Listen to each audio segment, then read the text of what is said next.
정호승이라는 사람은 시인인데요. 이 사람이 지은 시 중에 이런 내용이 있습니다. 밥알이 밥그릇에 있어야 아름답지 얼굴이나 옷에 붙어 있으면 추해 보인다 라는 시의 내용입니다. 무엇이든지 자리가 있습니다. 어떤 것이든지 있어야 할 자리가 있고 붙어 있어야 할 자리가 있습니다. 있어야 할 자리에 있을 때 아름다움이 드러나고 잘못된 자리에 있거나 붙어 있으면 추해 보이게 됩니다. 오늘 여러분들은 말씀의 자리, 기도의 자리, 찬양의 자리에 오셨습니다. 여러분의 모습을 하나님께서는 아름답게 보십니다. 우리는 약하고 악한 존재이기에 하나님 앞에 우리의 아픔과 부족함을 내려놓는 것 자체가 너무나도 추하고 부끄럽지만, 그러나 하나님께서는 그런 우리를 추하게 보시지 않고 아름답게 보십니다. 그러기에 오늘 우리가 이곳으로 올 수 있도록 하나님께서 허락하셨고, 이 자리에 앉을 수 있도록 하나님께서 허락하신 것입니다. 오늘 이 시간 우리의 추하고 부끄럽고 약한 모습을 하나님께 내려놓고 아름다운 모습, 하나님의 형상을 회복하는 복된 시간이 될 수 있기를 간절히 바랍니다. 오늘 말씀을 한번 보겠습니다. 8장 26절의 말씀인데요. 26절을 한번 보십시오. 이렇게 말씀하고 있습니다. 그들이 갈릴리 맞은편 거라사인의 땅에 이르러 라고 말씀하고 있습니다. 예수님은 그들이라는 무리에 포함되어서 갈릴리 맞은편 거라사인의 땅으로 가셨다라고 말씀하고 있습니다. 이 말씀에서 그들은 누구를 말하는 것일까요? 모든 이야기에 있어서 주인공이 누구인가가 참 중요한데요. 여기에서 그들은 예수님과 제자들이겠지요. 그런데 여기에서 중요한 것은 그들이 어떤 제자들인가라는 것입니다. 여기에서 그들은 가르침을 받고 있는 제자들이고, 여기에서 그들은 조금씩 성장하고 있는 학생과 같은 제자들입니다. 지난주에 학교가 개학을 했지요. 작년에는 현장에서 진행하는 대면 수업을 할 수가 없었지만, 올해는 학교에서부터 첫날 대면으로 수업을 시작하고 아이들이 친구들과 그리고 선생님들과 만날 수 있는 그런 모습이 연출되었습니다. 만남의 즐거움과 함께 얼마나 행복한지 모릅니다. 그런데 요즘 연예인들과 운동선수들을 중심으로 학교 폭력에 대한 이야기들이 많이 나타나고 있는데요. 이런 문제들이 개학한 아이들에게 더 이상 일어나지 않고 배움의 즐거움, 만남의 즐거움이 가득했으면 좋겠습니다. 예전에 여러분들이 학교를 다닐 때 여러분들은 어떤 과목을 좋아했고 어떤 과목이 여러분들 수업 가운데 있었습니까? 국어, 영어, 수학, 과학, 사회, 도덕 등등 아마 이런 과목이 아마 있었을 것입니다. 그런데 요즘 학교 과목 중에 창체라는 과목이 있습니다. 창체라는 과목, 무슨 과목일까요? 창체는 창의적인 체험 활동의 줄임말입니다. 창체 시간에는 여러 가지 활동을 하기도 하고 특강과 같은 수업을 하기도 하며 외부에 나가서 체험 활동을 하기도 합니다. 즉, 창의적인 체험 활동을 통해서 지금까지 배웠던 배움을 더 깊게, 더 넓게 만들고 또 현장에 나아가서 지금까지 배웠던 지식을 눈과 몸으로 익히기 위한 활동을 보여주고 있습니다. 다시 말씀으로 한번 돌아가 보겠습니다. 예수님께서 지금 그들에게 창체 수업을 하기 위해 거라사인의 땅으로 가셨다라는 것입니다. 오늘 읽은 말씀 본문 앞에 8장 4절부터는 우리가 너무나도 잘 알고 있는 씨 뿌리는 비유가 나오고요. 그리고 그 이후에 8장 16절부터는 배운 것을 많은 사람들이 볼 수 있도록 보여야 한다라고 하는 등경 위의 등불에 대한 가르침을 주셨습니다. 오늘 본문 귀신 들린 사람을 고치신 이 말씀은 마태복음과 마가복음에도 등장을 하는데요. 마태복음에는 산상수훈 다음에 등장을 하고요. 마가복음에도 씨 뿌리는 비유 다음에 이 말씀이 등장을 합니다. 결국 이 이야기는 창의적인 체험 활동을 통해서 제자들에게 가르침을 더 깊게 만들기 위한 하나의 방법, 수업이었던 것입니다. 특히 유대인들이 꺼려하고 이들이 멸시하는 거라사라는 이방 땅까지 직접 일부러 찾아가서 말씀의 현장 체험 활동을 하고 있는 것입니다.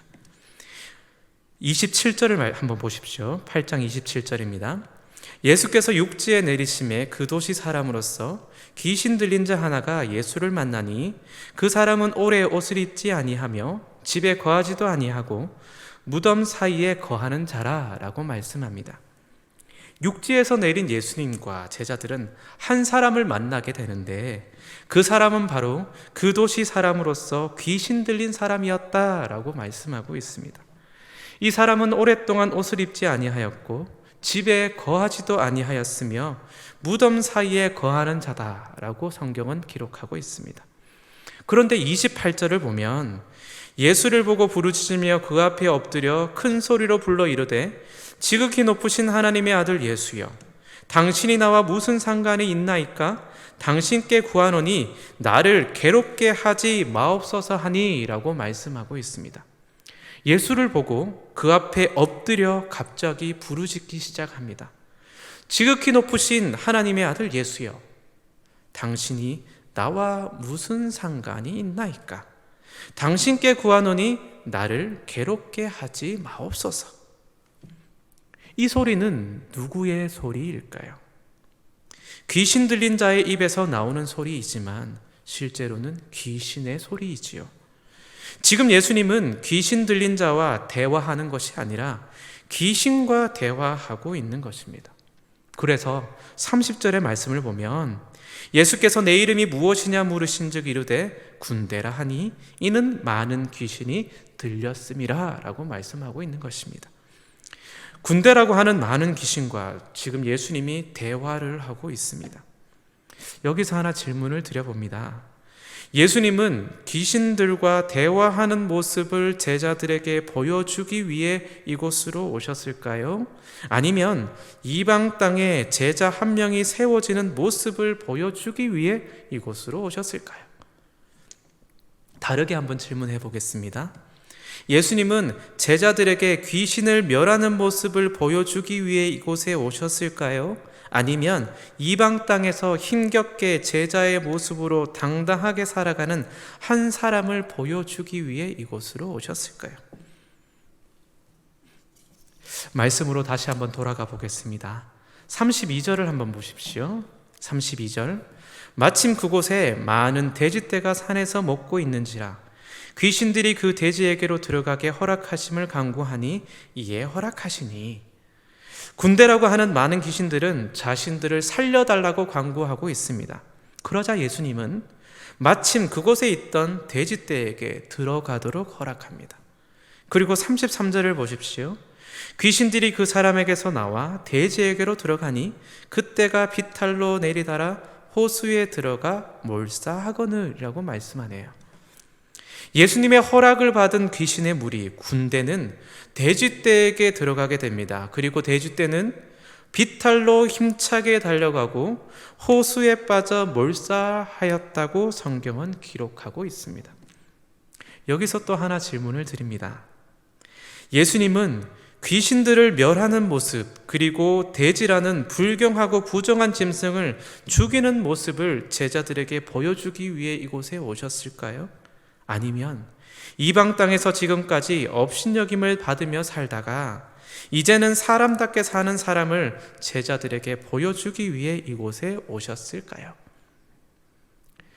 예수님과 귀신 들린 사람과의 대화, 그리고 군대라는 귀신이 돼지에 들어가고 돼지떼가 비탈을 통해 호수로 떨어지는 모습, 그리고 모든 돼지가 죽는 모습, 이 모든 것을 돼지를 치던 자들이 보게 되지요. 그리고 이 돼지를 치던 자들은 자신들이 본 것을 마을 사람들에게 알려주었고 이것을 들은 거라사인의 땅 근방의 모든 백성이 크게 두려워하며 예수님께 떠나가시기를 구하였다라는 것이 바로 오늘의 말씀입니다. 그리고 37절을 한번 보십시오. 37절에 이렇게 말씀합니다. 거라사인의 땅 근방 모든 백성이 크게 두려워하여 예수께 떠나가시기를 구하더라. 예수께서 배에 올라 돌아가실세. 여기서 또 하나 질문을 한번 드려봅니다. 예수님은 제자들에게 많은 자들이 두려워하며 떠나길 원하는 무서운 자, 심판자와 같은 예수님의 모습을 보여주시기 위해 이곳에 오셨을까요? 아니면 예수님은 제자들에게 많은 자들이 떠나라고 하지만 예수님을 붙잡고 있는 한 사람을 보여주시기 위해 이곳으로 오셨을까요? 오늘 말씀을 전하며 여러 가지 질문을 드려서 참 죄송한데요.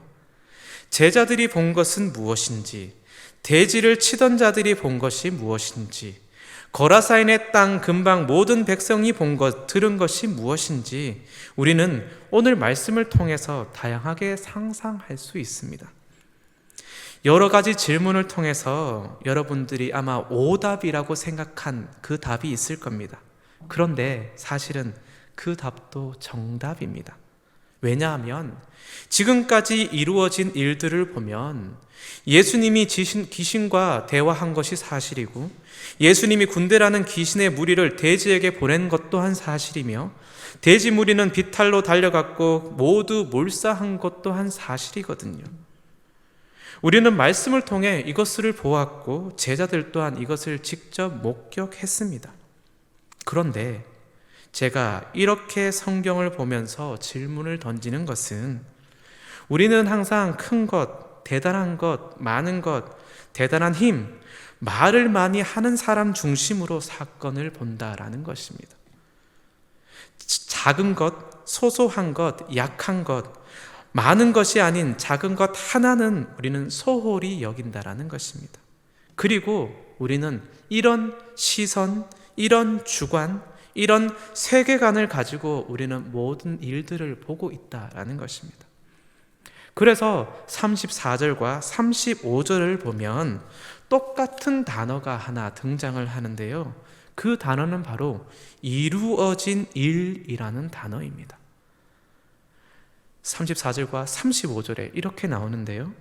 돼지 치던 사람들은 이루어진 일들을 보면서 힘의 논리에 의해 자신들에게 되어진 일들을 판단합니다. 그리고 자신들의 시선으로 이루어진 일들을 보고 있습니다.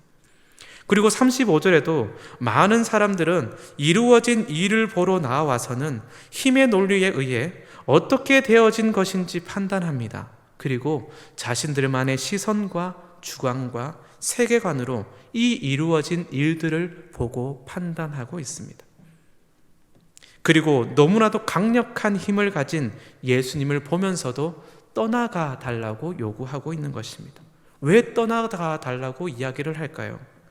예수님이 계시면 자신들의 힘이 약해지고 예수님이 계시면 자신들이 가진 재산이 없어지게 되고 예수님이 계시면 자신들의 사회 속에 지금까지 존재했던 약자와 강자의 질서가 깨어지게 되는 것이기 때문입니다.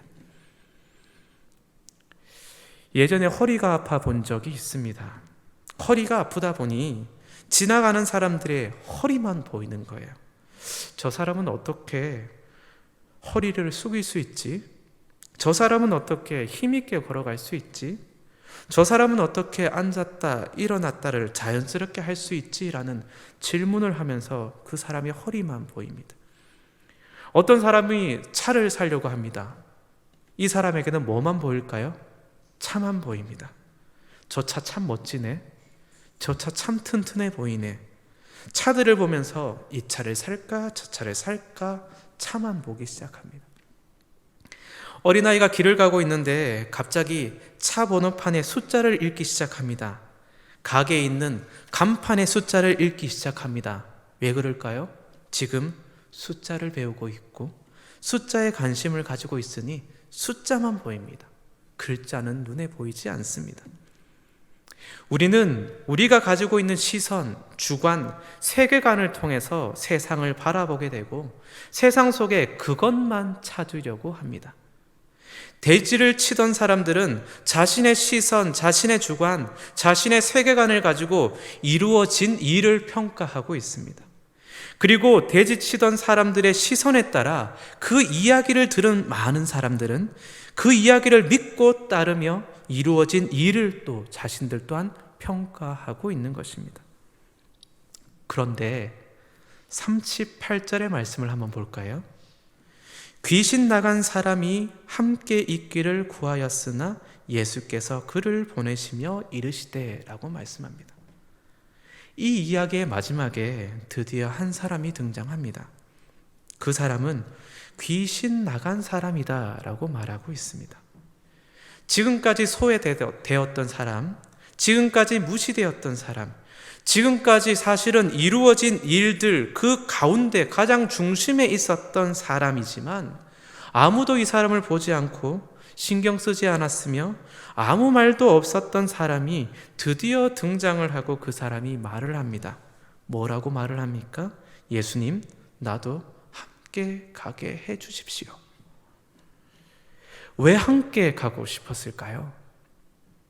이 사람은 오랫동안 자신의 시선이 없었습니다. 귀신의 시선뿐이었거든요. 이 사람은 오랫동안 자신의 주관이 없었습니다. 오직 귀신의 주관뿐이었거든요. 이 사람은 오랫동안 자신의 세계관이 없었습니다. 오직 귀신의 세계관뿐이었거든요. 그런데 이 사람은 지금까지 이루어진 일들을 보고 많은 사람들이 찾아와 예수께 떠나달라고 요청하는 모습을 보는 가운데 예수님에게 꽂히기 시작한 것입니다. 예수님만 보기 시작합니다. 그리고 이 모든 것이 자신을 위해 예수님께서 하셨다라는 것을 알게 된 것입니다. 예수님은 사실 이 한 사람을 만나기 위해 이방 땅까지 오셨거든요. 이 한 사람을 만나기 위해 풍랑을 뚫고 오셨거든요. 이 한 사람을 만나고 이 한 사람을 제자들에게 보여주기 위해 여기까지 오셨거든요. 귀신 나간 사람은 이루어진 일들을 보면서 이 사실을 알게 된 것입니다. 그래서 함께 가게 해달라고 요청합니다. 많은 사람들은 이 사람을 무시하고 멸시하고 질책하며 바라보고 있지만 예수님은 이 사람을 향해 웃으며 위로하고 힘을 주고 있기 때문입니다. 당신과 함께 하고 싶습니다. 당신을 따르고 싶습니다. 저를 데려가 주십시오. 예수님은 우리에게도 이렇게 다가오신 걸 여러분들은 아십니까? 나에게 예수님은 나만을 위해 이렇게 찾아오시는 분이십니다. 그런데 우리는 지금까지 이루어진 일들을 보면서 떠나가 달라고 요청하는 거라사 사람들의 모습처럼 살고 있지는 않습니까? 왜냐하면 내가 당장 힘들거든요. 내가 당장 어렵거든요. 내가 가지고 있는 것을 버리기가 너무나도 어렵거든요. 대지라는 재산과 직업, 사회적 위치, 그리고 지금까지 행동했던 나의 방법을 버리기가 너무나도 어렵거든요.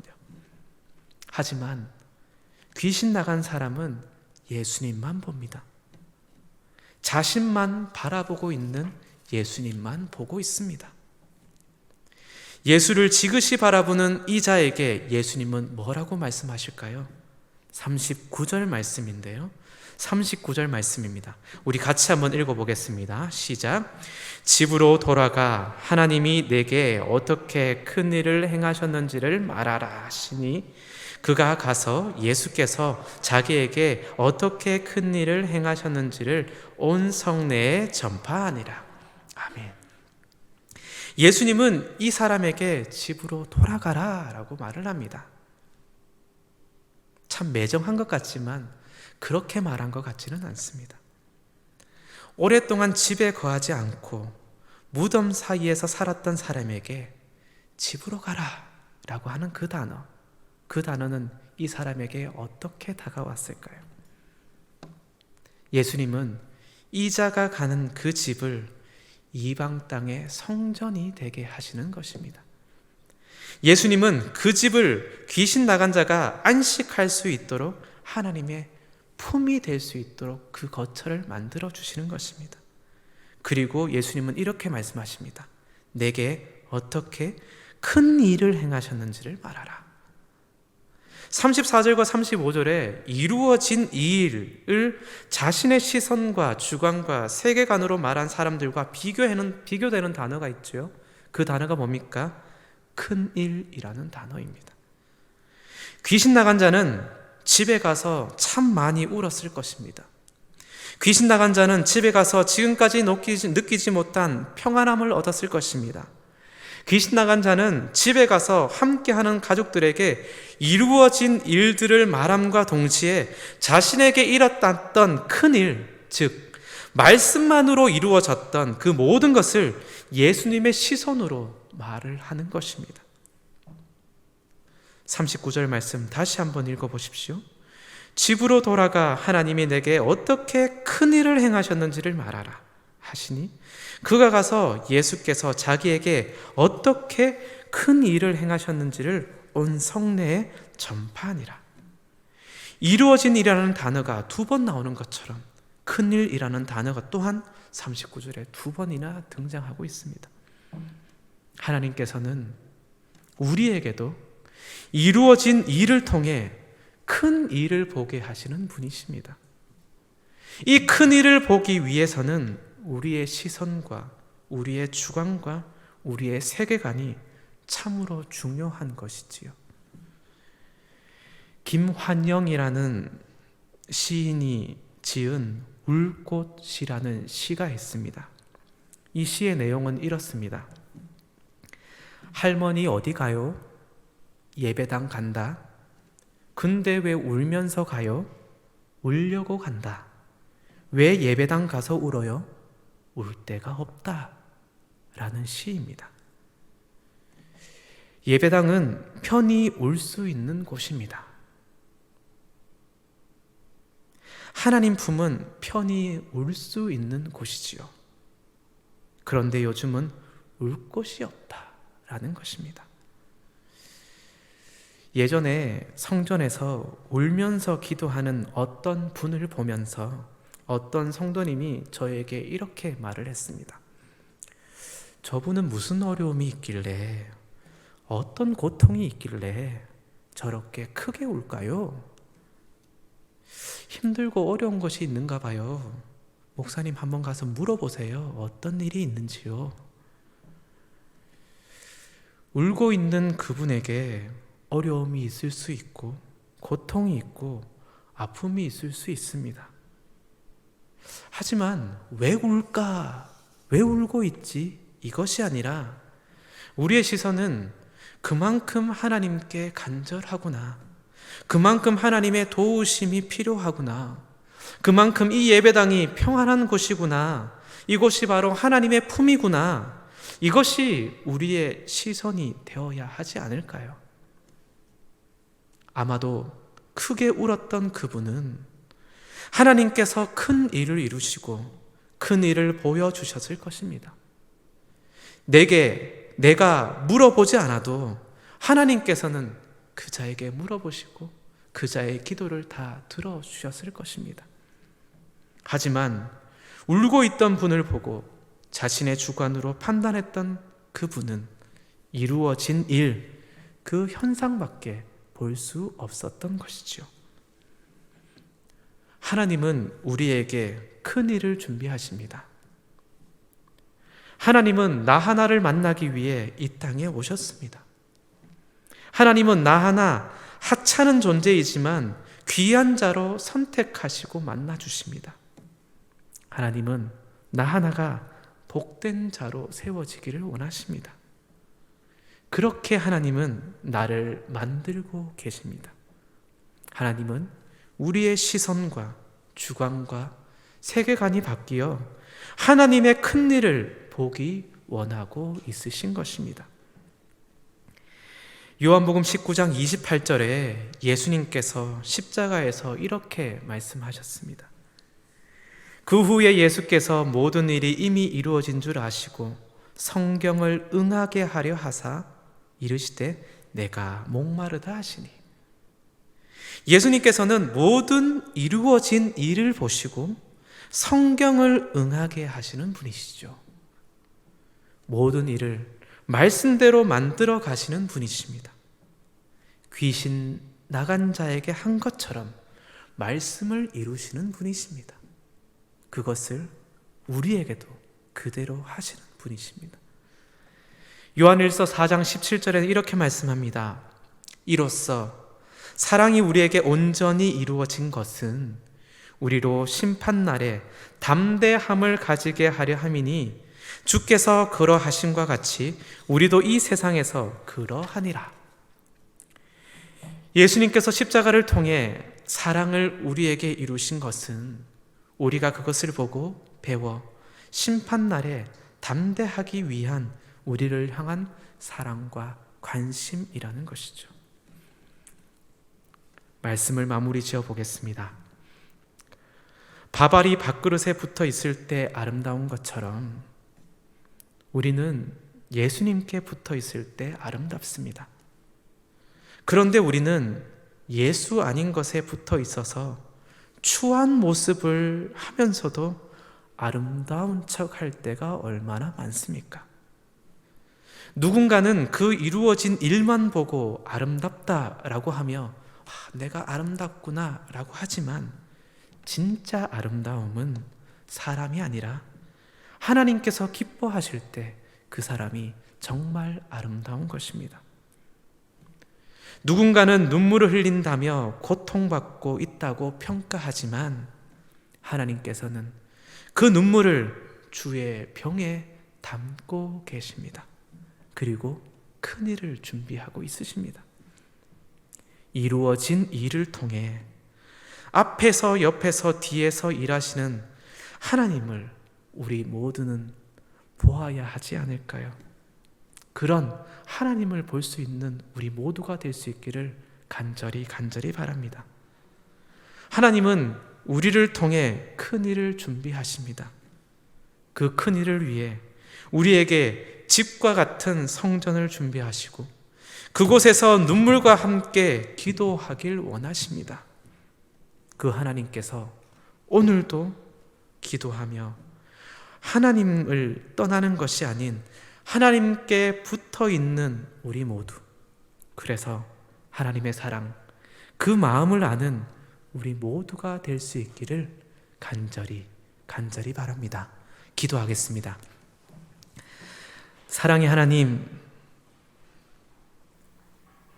귀신 들린 자에게 다가가신 예수 그리스도처럼 우리에게도 오늘 다가와 주시고 대지치던 자들과 많은 백성들이 이를 평가하는 것과 같지 않게 귀신 나간 자가 예수 그리스도를 바라보는 것처럼 우리도 그 시선을 가지고 우리의 일 가운데 행하시는 하나님을 바라보는 우리 모두가 될 수 있도록 주님 도와주옵소서. 하나님은 우리 한 명 한 명에게 큰 일을 준비하고 계심을 믿습니다. 하나님은 우리 한 명 한 명과 함께하며 위로하고 평안을 주시는 분이심을 믿습니다. 한 명 한 명의 눈물을 닦아주시고 한 명 한 명의 고통과 아픔을 품어주시며 한 명 한 명이 바로 서게 하기 위해 지금도 우리에게 일하고 계심을 믿습니다. 주님, 오늘 우리가 기도하며 찬양하며 나아갈 때 우리의 눈물을 주의 병에 담아주시고 우리의 찬양을 기쁘게 받아주시며 사람을 기쁘게 하는 것이 아니라 하나님을 기쁘게 하는 복된 자가 우리 한 명 한 명이 될 수 있도록 주님 인도하여 주옵소서. 감사를 드립니다. 예수님 이름으로 기도합니다. 아멘.